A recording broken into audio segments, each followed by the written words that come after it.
Welcome to the Alta Mesa Center for the Arts first reading of 2024.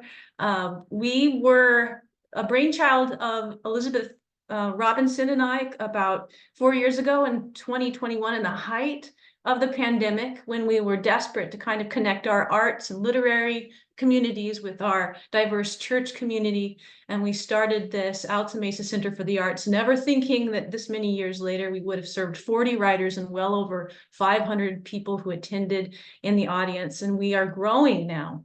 Our mission is very simple, but I think it speaks out broadly across different artistic and spiritual practices. Alta Mesa Center for the Arts is an interfaith arts and spirituality hub housed within and sponsored by Orinda Community Church. We believe that art is a spiritual act and a human right.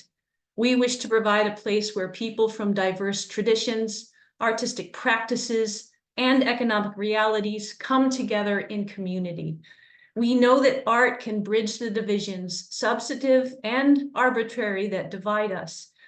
We come together not only to practice and teach the arts, but to celebrate and learn from our differences and to foster lively and respectful interdisciplinary dialogues. We seek unity in diversity. So wherever you are on your artistic or your spiritual journey, whoever you are welcome here. And 2024 is very exciting for us because we've embarked on a partnership with a teaching platform called Maker Mentor Muse, which was created by Masha and Wen, Don Angelicca, Barcelona, and I. And the idea was, we are women who hail from 3 distinct backgrounds, 3 generations, 3 spiritual traditions, and all of us wish to kind of break this hierarchy of mentor and student and create a community where we are all, at all times, maker, mentor, muse. We have a full docket of courses that set out in the spring, and I'll let Ma talk about that a little later, but it's a real pleasure in 2024 to start this year knowing that we can offer both a reading series and do Maker, Mentor, Muse, a real substantive teaching element to the course. I'm going to drop in the Zoom here a link to our GoFundMe page. Our aim is to keep everything free and open, but if you should so choose to help us donate to our teaching mentors and our teaching artists, be a huge help. Any small amount you can spare. With that, I will step out and become your Zoom mouse, handling all your Zoom questions and concerns in the background. So please feel free to DM me and let me know if you have any problems. And Ma, I'll drop it off to you. Thank you, Mary. Thanks so much. Thank you all for joining us today.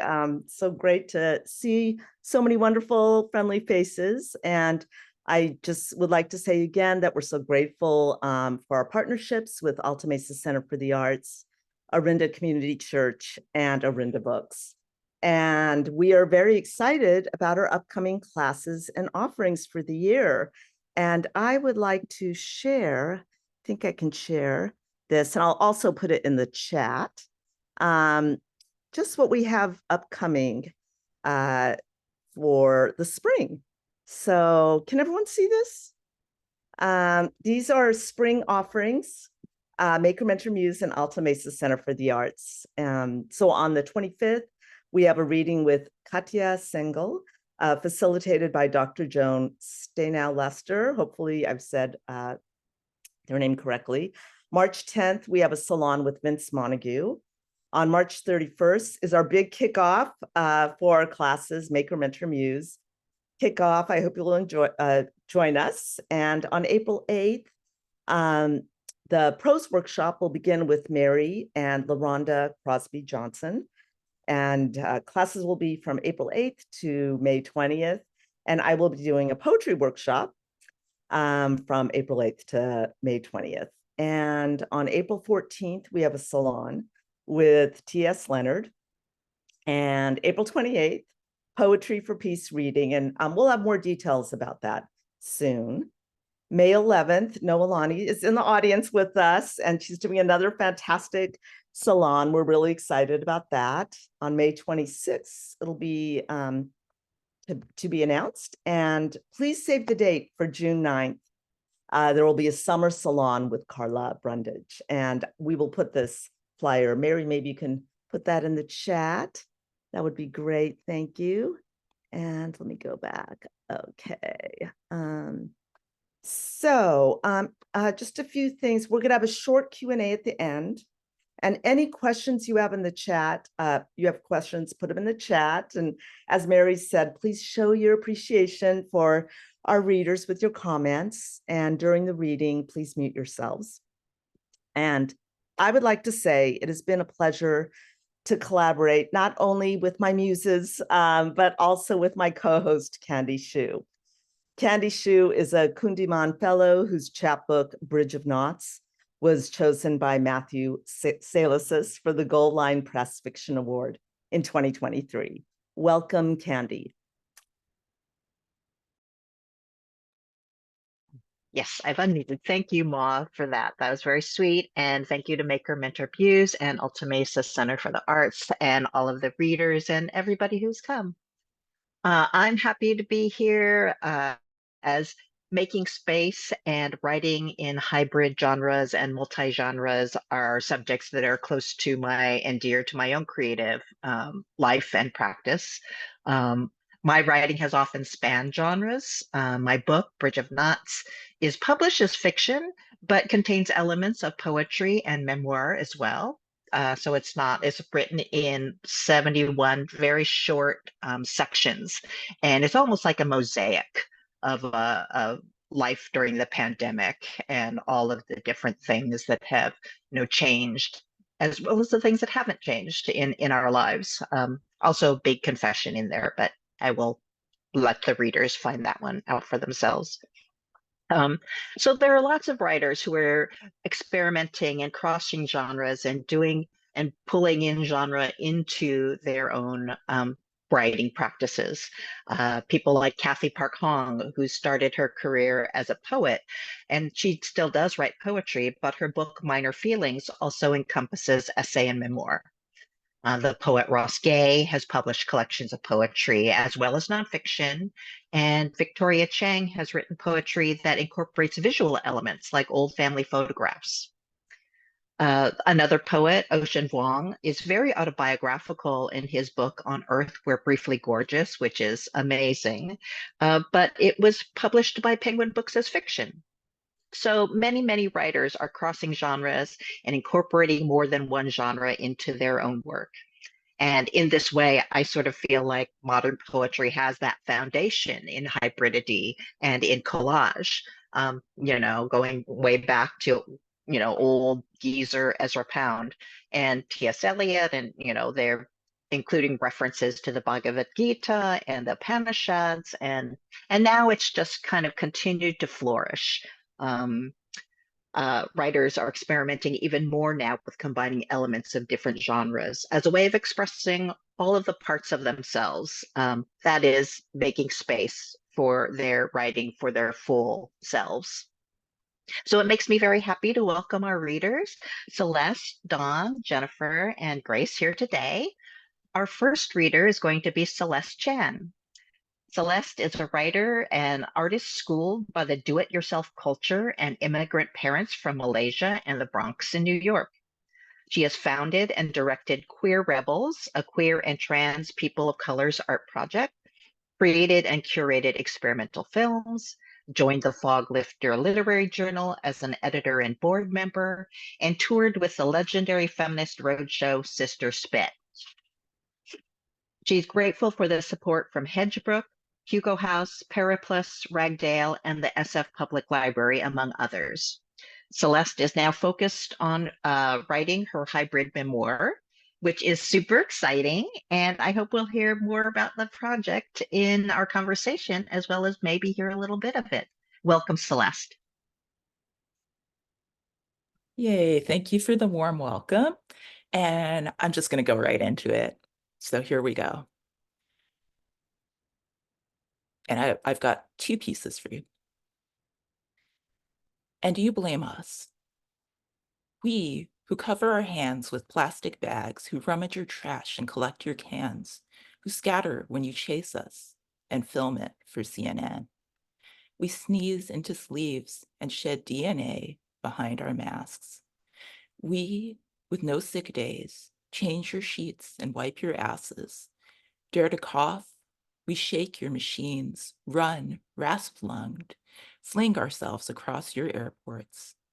We bloom, gnarled, purpled bodies under hospital gowns. We fry your fish, line our lips, swish in our leather chaps. We scrub your porcelain bowls while you wait to hose us down.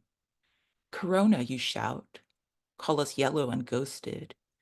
You sneeze, spray us with Febreze, hit us with keys, hand sanitizer, fist, the spittle flying from your lips, virus, a mess of droplets suspended mid-air.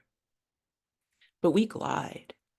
Pick up your dollar bills and plates and pills. We sashay, we strut, we swim like astronauts away.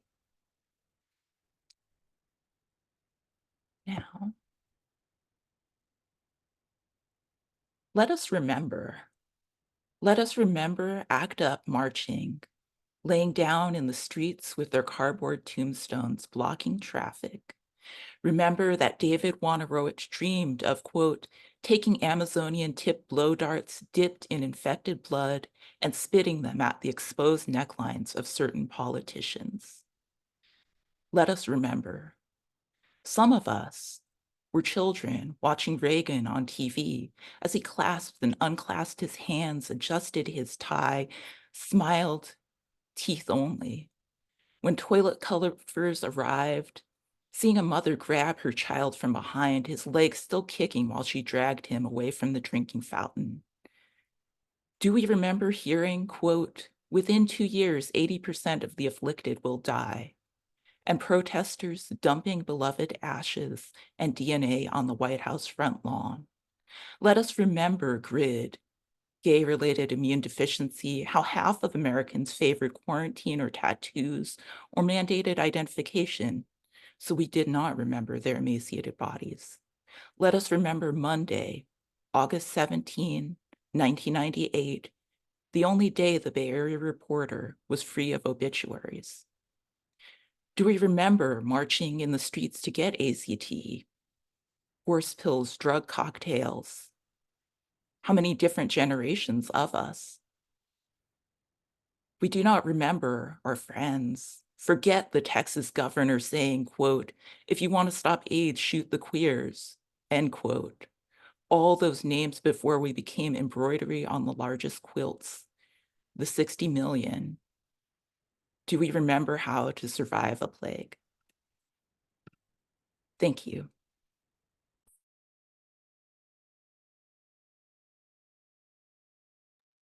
Thank you so much, Celeste. Thank you for that powerful reading. All right, thank you. I like to say a couple things. As Mary mentioned, our theme for the year is making space. And some of our questions and concerns include, how do we make space for our creative work? How can we make space for each other as artists and writers? And what can we do to help create space both within and outside of our communities? And feel free, if you have any thoughts on this, to please put it in the chat. We'll have a short Q&A at the end about this topic and other topics. So now it is my pleasure to introduce our next reader, Dawn Angelicca, Barcelona. Dawn has been an absolute wonder to collaborate with on Maker Mentor Muse. And Mary and I have learned so much from her, and I'm excited to share that her debut chapbook, Round Trip, will be published by Finishing Line Press in March 2025. Dawn is originally from New Jersey, currently based in Chicago, where it's, I think she said, 35 degrees. She's a winner of the San Francisco Foundation Nomadic Press Literary Award and served as Epiphany Magazine's Fresh Voices Fellow and Poetry Editor. She is an alumna of the Fulbright Program, Community of Writers at Olympic Valley, Vona, and Kearney Street Workshops Interdisciplinary Writers Lab. Let's welcome Dawn. Thank you so much, Ma, for just for making space for this, Candy. Thanks so much for helping to coordinate this. So I in thinking about making space, I was thinking about making space for in my writing for multiple perspectives and also some other universes, which is not something I usually do. I usually kind of write from myself, like where I am, and also very much like kind of internal confessional stuff. So this is a little different. So I'm going to share a couple of some pieces that have been out in the world and also some new stuff that you get to hear first here. So, woman lost while looking at stars. You are a child of the universe, no less than the trees and the stars. You have a right to be here. Max Ehrman, Desiderata. 3,000 miles away from home, a woman counts the stars in Badwater Basin. My mother warned me not to look up too quickly. The sun will bite, your neck might snap.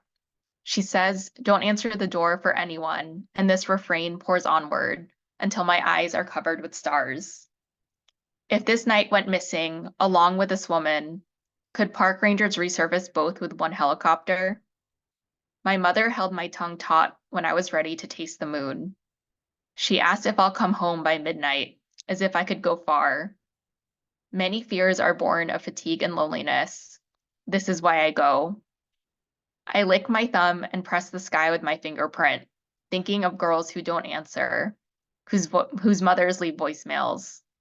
Somewhere in Death Valley, a woman sits by a window so she can watch her daughter. When I come home, I'll tuck away my stars. And this next poem, if anyone is familiar with Pink Martini, the band, I see some nods, some clapping. So with Pink Martini, I hadn't really thought about them for a long time, but then we happened to be streaming SF Jazz's like Friday concerts and saw that Pink Martini was doing concert. And if anyone knows anything about them, they just have a very diverse style. They're able to kind of redo a lot of songs that were maybe not as popular, and then they made them more popular. So this is kind of like my ode to Pink Martini. One light year after Pink Martini. I knew this sultry galaxy was magic when I opened the door. It dissolved me and left me with my inflammable memories. You were too hot to touch, your back building heat against the wall of this bar. It was a dark night and I wanted more of it. I heard you humming on the way to my apartment. Your footsteps quieted and you forgot I had a door code instead of a key you could borrow. You wanted something beyond sunrise, and I wanted to scoop you up and throw you into the moon so no one else can hear you whisper. You woke up and left. I turned my back to the door. You left misguidedly. When I meet you again, I want your hands first, then your arms around my back. When I see you again, I want to be the poetry you imagined, broken up line by line. If one of these days it rains and you start scratching for my feelings, remember the layout of my apartment. Remember the number of steps to my bed. I'd become the friend of your sorrow and tell you how to dissolve it. Tell me why you want another dance. Tell me in reverse and I'll join you. If I knew how to put out the flames of my memories, I would bring the door back and empty us into the sultry galaxy. I would stop us from burning too brightly. And this last poem I want to share is my, like Ma had mentioned, I now live in Chicago, so I've been missing California quite a bit, especially with how cold it is. And this is in my ode to the trees in Oakland. We know that falling fruit will make a mess, so we walk along Dover Street with our necks craned upwards, our mouths looking for loquats. The loquat tree takes up to 10 years to bear fruit, so we are lucky this year. We are lucky that the Oakland Parks and Rec planted loquat trees on city sidewalks so everyone can pluck and taste freely. My friend says we're doing pedestrians a favor by not letting citrus skins burst open on their white sneakers and on the paws of their dogs. I didn't think Oakland would be the place to harvest fruit, to be the location of bounty, but under the right conditions, sweetness will feed us. Open your mouth and see. Thanks, everyone. Thank you so much for that beautiful reading, Dawn. Gorgeous. All right. So I am thrilled to introduce Jennifer Hasegawa.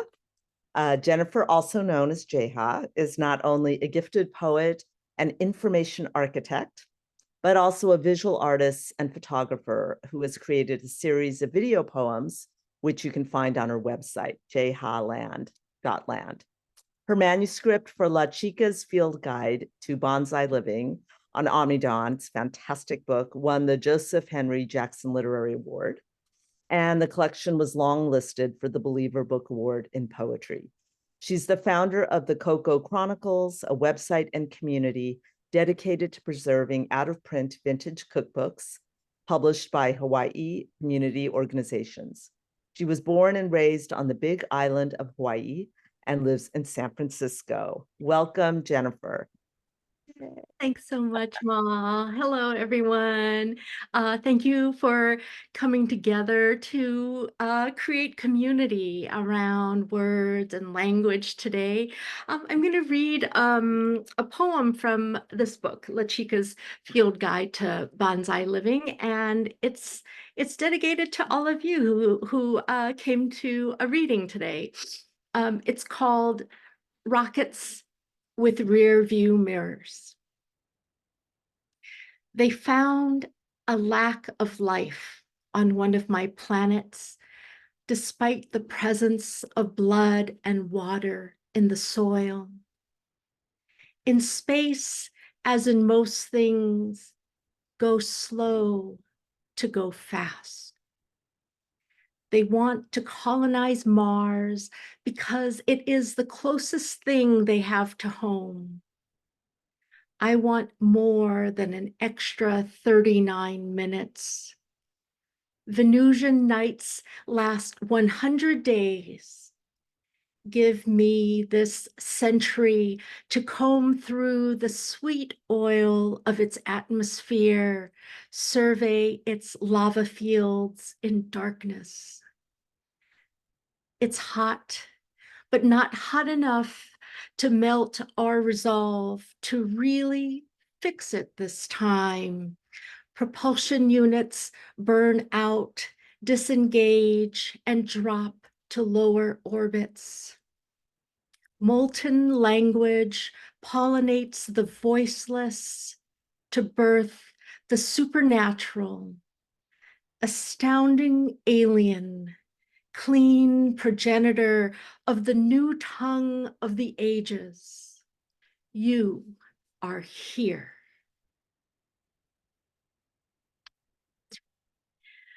And I'm going to start reading some new work, experimenting, and thank you for the safe space to do that. This is called O Placenta. Hovering over dark hills, flying saucers so thick in the middle with blood, vigilant over soft crops, 8 billion bipeds, all failures of the flesh before this singular perfection lay hidden in the rocks. Bat, pangolin whale, elk opossum human, warm-blooded, fur-bearing, live young suckling, ghost lineage Neverland. I'm so self-centered. When whales breastfeed, their milk thick as toothpaste floats in water. I'm so self-centered. When marsupials mate, a bifurcated penis enters 2 vaginas connected to 2 uteruses. Glory, a baby emerges from a 3rd and transient canal. I'm so self-centered. When I was inside, I myself was a foreign body. If I touched my home of tissue and bone, her cells would have devoured me. Little being, capable of what? O placenta, love song to an ancient retrovirus that laid down the good grounds for immune privilege. Hidden virality, domesticated, mutating, and free to roam. Dawn Mother arrived in her purple river car, hips wide enough to birth the earth. Afterbirth eaten under neon signs, flashing food, gas, and clean restrooms. Add to 3 cups milk and drink. Drink the elixir of connected destinies. What you say is a hallucination, and real machines can't look you in the eye. When viruses communicate, they don't have to lie.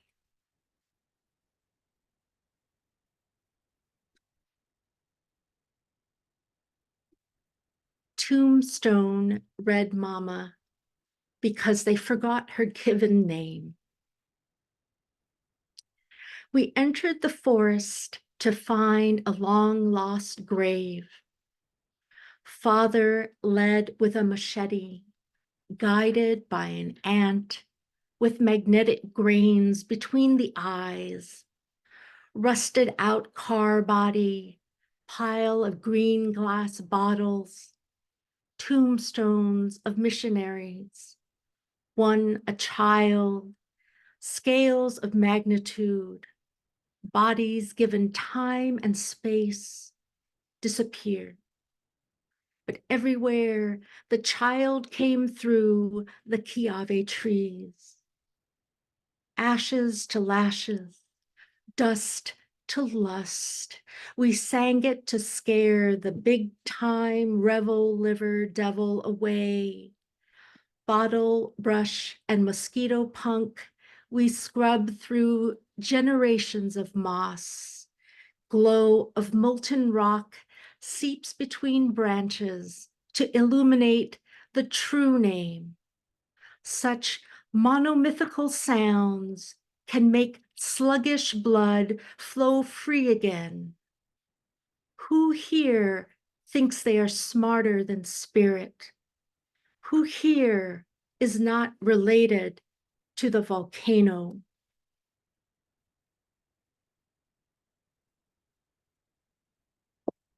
And I'll close with this last poem. In her dreams, she radiates, defiant as the dream life of strontium, the half-life of brains. What might a confidence man manifest, tied to a chariot drawn by donkeys? Amniotic afterlives flow through Papeete, Plymouth, Pripyat, primordial whatnot. Satellite photographs reveal a parade of ghosts on the river. They tell us about the way atoms travel. One might say, I am a body of the Holocene, Plasticine shapeshifter, built from ancestors, one slow cell at a time. One might say the zone of alienation is relatively safe to visit. When we hug there, we disappear. Thank you.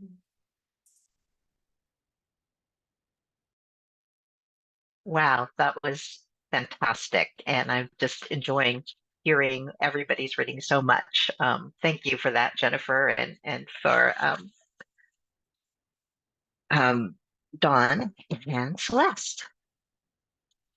It is my very great pleasure to be introducing our final reader for the evening, Grace Lowe Prasad.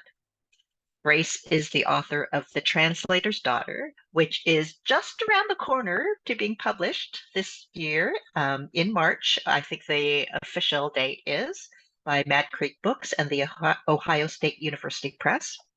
I've pre-ordered my copy, and I think you guys should pre-order your copy too. And we're all super excited about it. Congratulations, Grace. Thank Grace writes frequently on the topics of diaspora and belonging for publications such as the New York Times, Long Reads, The Offing, Hyperallergic, Catapult, Cora, and others. She is a member of the Writers Grotto and the AAPI Writers Collective called 17 Syllables, which I had the great pleasure to read with at Litquake. That was an awesome night. Grace will also be at AWP in Kansas City, so if you're going this year, make sure to check out her panels and her events. She lives in the Bay Area, and we're really excited to have her read with us tonight. Welcome. Thank you so much, Candy and Ma and Mary and my fellow readers.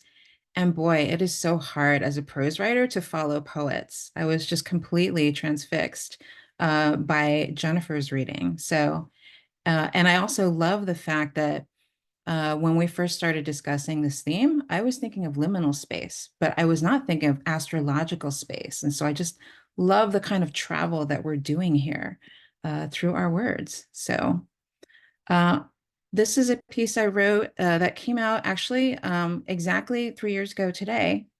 And I like this because it's on our topic, but it also just is very particular to this time of year. So it's called Unfinished Translation.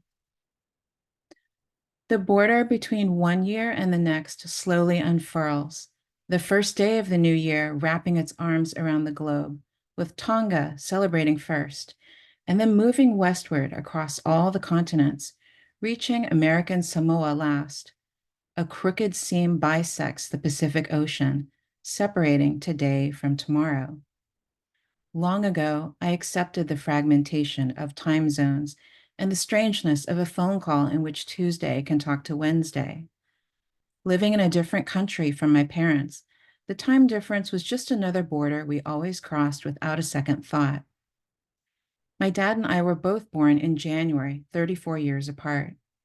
January is named for Janus, the Roman god of time, beginnings, endings, and transitions, of passages, doorways, and gates.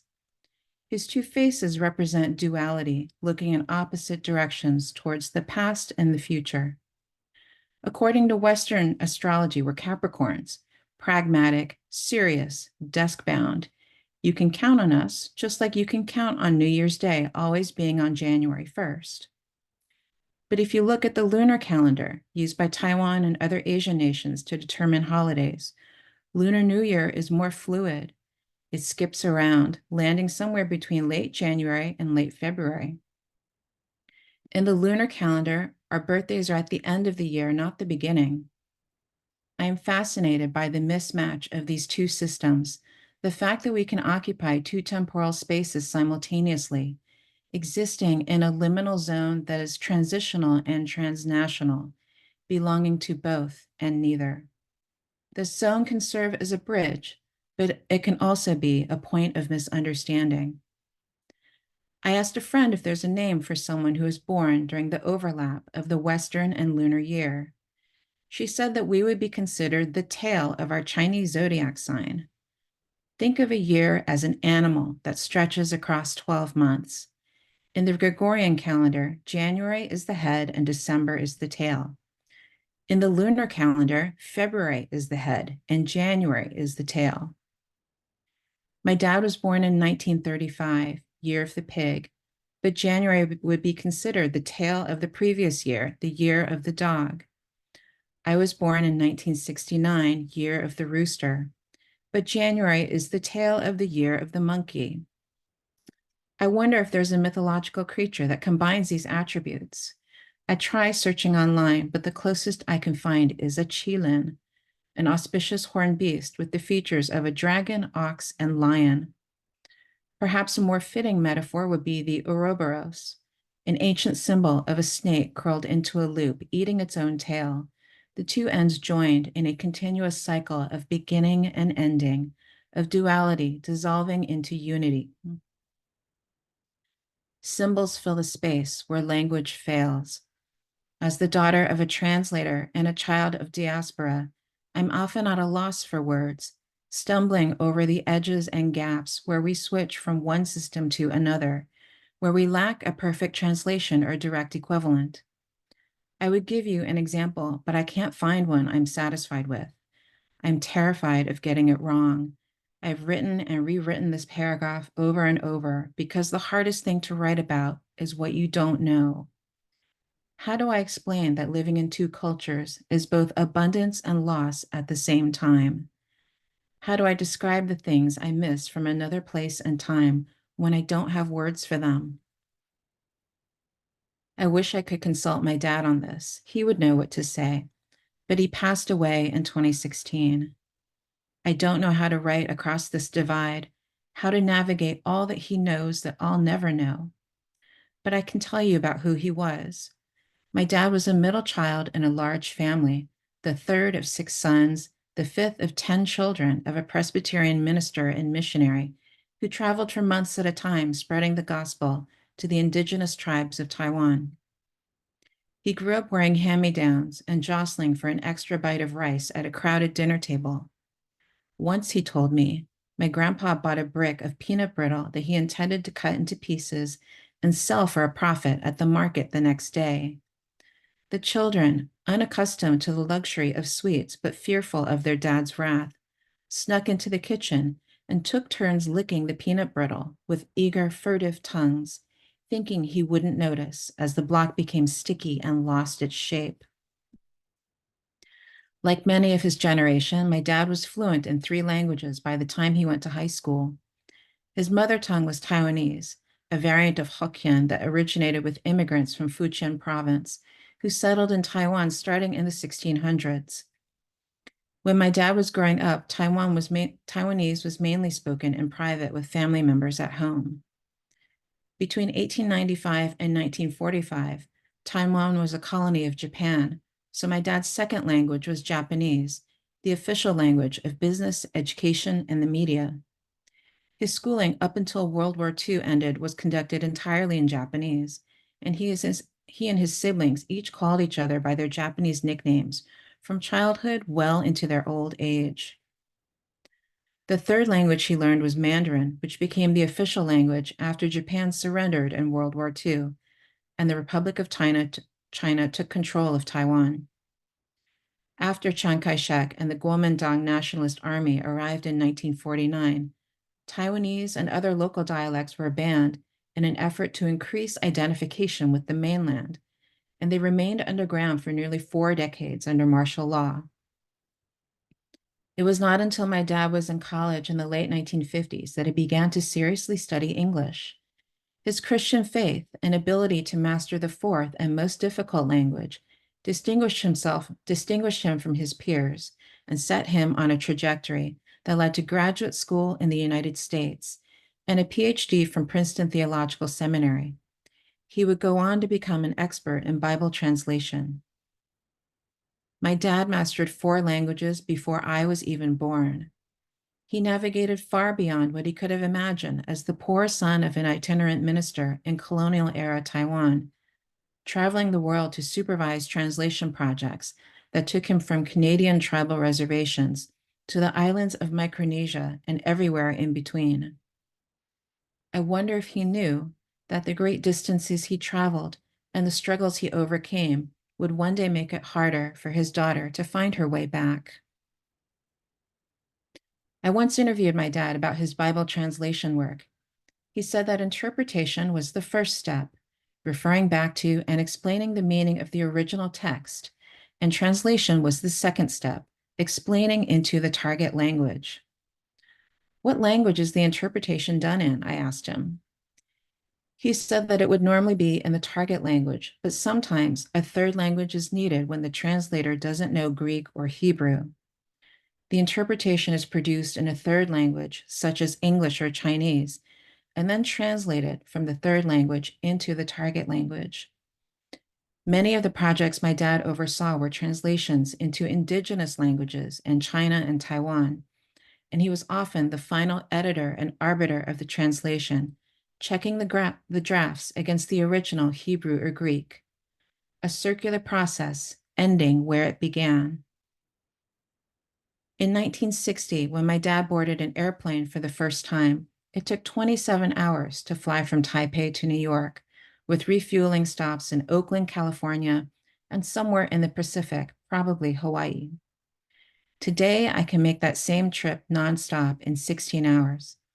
Although the miles are the same no matter which direction I fly, the psychic distance is greater when I travel to Taiwan.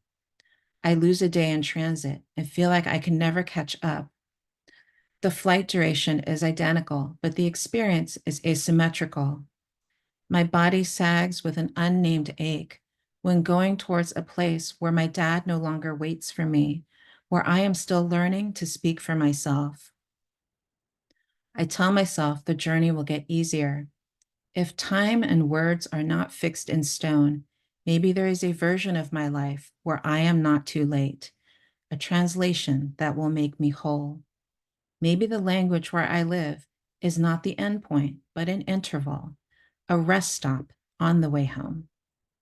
Thank you.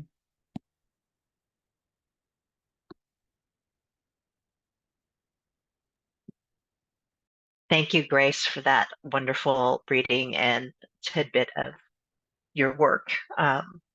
Really wonderful to hear, and look forward to hearing more. So I guess, Ma, am I going to just kick off the Q&A then? Yeah, Okay. yeah. Okay. Okay. So, thank you again to all of our readers for sharing so much of your creativity, and we can see your personalities in your words and the styles that you use, and what, your concerns and the things that are meaningful to you, and it comes from who you are, right? But the styles that you have each chosen are also so personal to your work and your presentation of it, and your communication and expression of it to us out here in the larger world. So with the idea of our theme today of making space, I was interested in hearing from all of the writers about your relationship toward genre. How did you come to write in the genre that you focus on, whether it's poetry or prose? Do you generally stick to that one genre, or do you write across genres, like we were saying earlier in the reading? Do you ever incorporate elements of other genres into your writing? And how do you see yourself making space for your creativity through staying within your genre or expanding it? I know that's a mouthful, so take whatever little bit, a piece of it that interests you or connects with you, and we'd love to hear how you feel about it. Well, Just feel, yeah, go ahead. Yeah, I'm excited to answer this question because someone actually recently, like, unrelatedly asked me about, like, were you always a poet? And I actually was like, let me think back to, like, the first, and they asked me, like, what's the first thing that you remember writing? And I was like, but I was like, it's a short story. It was like a short story in elementary school, and I did a lot of short stories, I guess. And then somewhere around like high school and into college, I got really like inspired by a poetry teacher. So I feel like because of that person who was there to guide me for several years, just gravitated toward poetry. And then this year, I think kind of in the it's a new year, like let me try new things. I decided I would try to take my first ever fiction class, which is completely different again, because I am always writing from like personal experience and like my own world, like a lot about New Jersey, where I'm from, a lot about San Francisco. And with the fiction, I was almost like, how do I imagine things? And that's been like a really actually expansive way for me to like engage with different genres. And then I also kind of felt like this is also fiction for me is like an opportunity to try out like different I don't know, different personalities or personas. Like I don't really write persona poems, but this in a way kind of feels like I can inhabit another life. So right now I'm working on a story about a female train conductor and like what it was like for her to get this job and like what has she seen over the past couple of decades. And I love trains. So I was like, this is how I can kind of explore like what that is. but yeah, I'll stop there. Thank you. I mean, that's exactly what I want to know. I mean, I started out writing short stories as well, but have also written essays and poetry, and my MFA is in poetry. So I understand that desire, to explore. Our other readers? Yeah, maybe I'll talk a little bit about poetry. Well, my Awesome. my main focus is writing poetry, and I enjoy it because it has the potential for this third force. You know, you bring together a poem and a reader, but when you bring together this an open reader and an open poem, and you bring them together, there is that potential for something else to form there, and it may be different for every reader, and I really enjoy that possibility. Absolutely, absolutely. I mean, poetry does, like Grace was alluding to, take you to these different realms, and they can do it in a very condensed, quick way. And so it is like, time and space traveling for sure. Grace or Celeste, any thoughts? I'll say I'm a huge fan of genre fluidity. And so last year, actually, I was on an AWP panel on hybrid memoirs. And at this year's AWP, if anyone of you are going to be there, I'm doing a panel called What Bookshelf Do I Belong On? And it's kind of on a similar theme. So I've been thinking about it a lot. And I also recently taught at Rooted and Written, an initiative of the Grotto by and for writers of color. And so the topic of my class was there is more than one way to essay. And so the idea behind that is to really try and think of different approaches. And so I think for me, it's kind of my natural register. So yes, I'm writing nonfiction. It's memoir, it's essay, but honestly, I basically consider everything I write to be an essay. And so I think I'm pushing those boundaries a lot, and there's just many different things you can do. You can do a list essay, you can do something that is more poetic and lyrical. You can just do something that's straight narrative. I've written things in different points of view. So I've written about myself in third person. Um, there was one thing that ended up not being included in the book because my editor felt like it was a little bit too far out there. It was a nonfiction piece I wrote in the voice of my dad. And she just thought that was going to be a little bit too much for people to understand. But yeah, I just think the form is designed to be stretched, and to, I think, welcome in all of these different influences. And that's what attracts me to it. And what keeps me there is that um, I don't believe in hard boundaries. It's like what I just wrote about. I believe in kind of the liminal, the spaces, the gaps, the overlaps, all of the interstices and those funny in between situations, because that's who I am. Like I can't not believe in it. That's what allows me to exist. Absolutely. Yeah, I that is exactly the thing that I love about writing as well. In my book, I've included actually poetry prompts, and it's supposed to be a book of fiction. And so, I want to engage the reader in different ways as well as you do. And so I love all of the ways that you do that within the form that you're writing in. So that's fantastic. Celeste, how about you? Yeah. A lot of what folks have said has resonated with me. I do enjoy kind of crossing the borders of these genres, particularly if I'm like, I am stuck in this project. I think I need to try prose poetry. I think I need to take this out of what it is right now and just go there. And I think also what I read, the later poem was really influenced by my work researching in the archives, the GLBT Historical Society. So yeah, and I wasn't present for all of those things.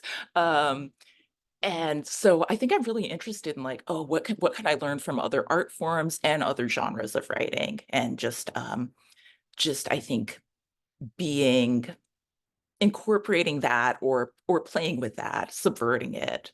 Yeah. Ooh, subversion. Yay for Yay subversion. for subversion. Thank you all. Mm. I have a question for you all. This is my question. What does making space mean to you, whether individually and or collectively? For example, does it mean setting aside time, creating certain rituals for your writing, finding a physical space? And I'm also curious about some ways that, we can create space. Is there anyone who'd like to answer that one first?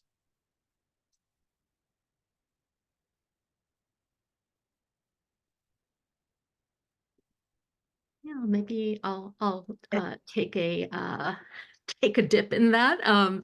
It's such a funny question, I think, for me these days, because I've never made so much space for my work before. In the last 3 or 4 years, in all of my 50 years or more of life, like I've never made so much space. But I'm going to tell you a secret, all of you, everyone on the Zoom, which is that I haven't left my apartment building in over a month. I am not excited about going outside anymore, right? Sometimes I'm afraid to go outside. Sometimes I'm afraid for anyone to go outside. But in this little space, like I found more space, right, than I've ever had when I, traveled around the world, right? So what is that? And I really appreciate that question, Ma. Yeah. Yeah, thank you. Thank you, Jennifer. I can really relate to what you're saying. I remember the first year of the pandemic, first and second, I just really felt that I just wanted to be home all the time. And in the beginning, it was hard, but after a while, I just so appreciated having that space, in my own world, both physical and emotional and psychological. Thank you.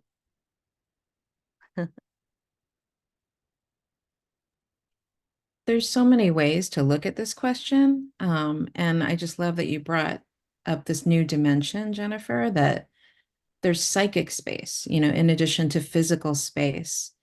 And sometimes that is like the most important and kind of hardest thing to get as a writer, as an artist. Even though like I am lucky enough to have my own room in my house that I can write in. This is also the same space where I do my remote job. So like I have the physical space, but the mental and psychic space, like you have to block out a lot of things in order to really be present with your art and your words. And especially if you are writing through and creating through, some difficult stuff. And so I guess I would say I wish that for all of us, that everyone finds that space. I would also say that just making space is about inclusivity. And as much as I can make space for other people in my communities or by, uplifting their work or through teaching or other things, I always want to do that. And I'm so thankful for everyone that's in community with us here today. Thank you, Grace. That was beautiful. And I love what you said about psychic space, because it's not just about physical. There are these energies always at work, and it's so important that we create and have that space within to write. Celeste or Dawn? Yeah, I think I can share that. One thing that's been that I think I've really admired in other writing I've read is the ability to be like humorous. And I think I take my writing, or I'd say like I'm a silly person, but I would say a lot of my writing is not.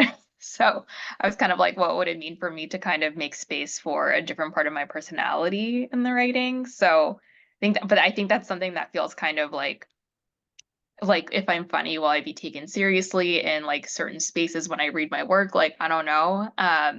But I also think that I am one thing that I also haven't really thought about in a while is try like how constraints can be freeing if they're like in a prompt or like I don't write like formal poetry, but that's something where when I read like a Villanelle that like nailed it, I'm like, how do they do that? So I'm like, how? And I think that I think I want to make space for like that challenge of trying to do something like new and see what that might open for me. So that's something that's been interesting. And I think also for space, one thing I think with space, I've also noticed like absences sometimes. So, and I kind of say this because I had a group of friends that I was writing with in person in San Francisco for a year and a half, and then pandemic happened, and then we went to writing online for pretty consistently. And then when things started to open up again, this has been like several years in the making. We all kind of like fell away from our like our Monday night spaces. But then someone kind of brought up like, I think about you guys a lot. And I'm like, yeah, we're always thinking about each other, but we never, we like stopped making space for ourselves to connect. And now none of us live in California anymore. So that's something like, we're now kind of reconnecting in a virtual space again. And we've kind of committed like, okay, 2024, like, every other week, like, let's see if we can do it again. So I think in make like how we made space for other things, we're kind of like, okay, that space that we made on Monday nights for an hour, like let's bring that back in. Thank you, Dawn. Dawn, I have to say, I agree. I know a lot of people are tired of Zoom, but I have to say I'm very grateful for Zoom. We can have a community right now of readers and writers sharing our words.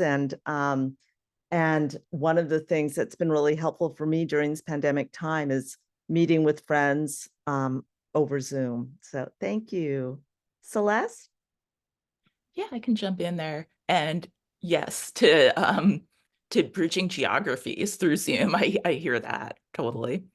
I think for me, I think of making space, I think a lot of cultural organizing.